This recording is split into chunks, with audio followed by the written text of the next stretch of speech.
TV Telugu. Vijayawada civil court complex లో ఒక్కసారిగా high drama చోటు చేసుకుంది. కోర్టు కార్యకలాపాలతో రద్దీగా ఉన్న సమయంలో ఊహించని ప్రమాదం జరిగింది.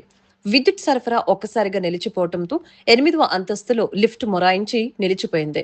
ఆ సమయంలో లిఫ్ట్ లో ఉన్న పలువురు న్యాయవాదులు గత గంటన్నర కాలంగా లోపలి చిక్కుకున్నారు.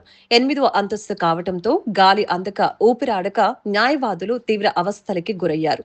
లోపల పరిస్థితి విషమంగా మారటంతో ప్రాణభయంతో వారు కేకలు వేస్తున్నారు. సమాచారం అందిన వెంటనే పోలీసులు, అగ్నిమాపక సిబ్బంది ఘటనా స్థలానికి చేరుకున్నారు. లిఫ్ట్ డోర్లు తెరిచేందుకు యుద్ధ ప్రాతిపదికన చర్యలు చేపట్టారు.